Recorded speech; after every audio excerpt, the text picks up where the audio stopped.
Hello guys, in this video I am going to show you how to reply to messages when you are away on the WhatsApp Business application. But first I just want to mention, don't forget to subscribe to my channel, because at 10,000 subscribers I am going to show you my whole YouTube revenue statistics and growth strategy, how to make money online. So let's jump into it. First of all, open the application on your phone. Tap on the settings button down below, which is the last option.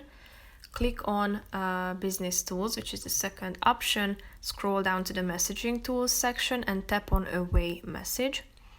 As you can see, this function will allow you to reply with a message when you are away automatically. These messages are only sent when the phone has an active internet connection. So tap on this button, send away message, and here you can schedule your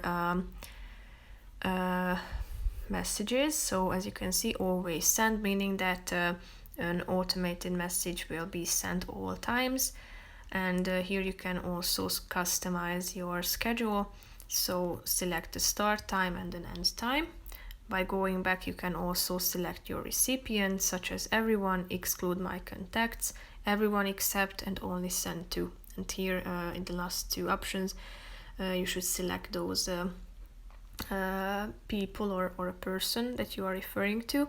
And in the message section you can see the message itself. So if you click on it, you will be able to edit it. If you want to personalize your message, then tap on the save button in order to save your changes. So that's pretty much it for this video, guys. I hope you found it helpful. If you did, consider subscribing, and see you in the next video. Bye bye.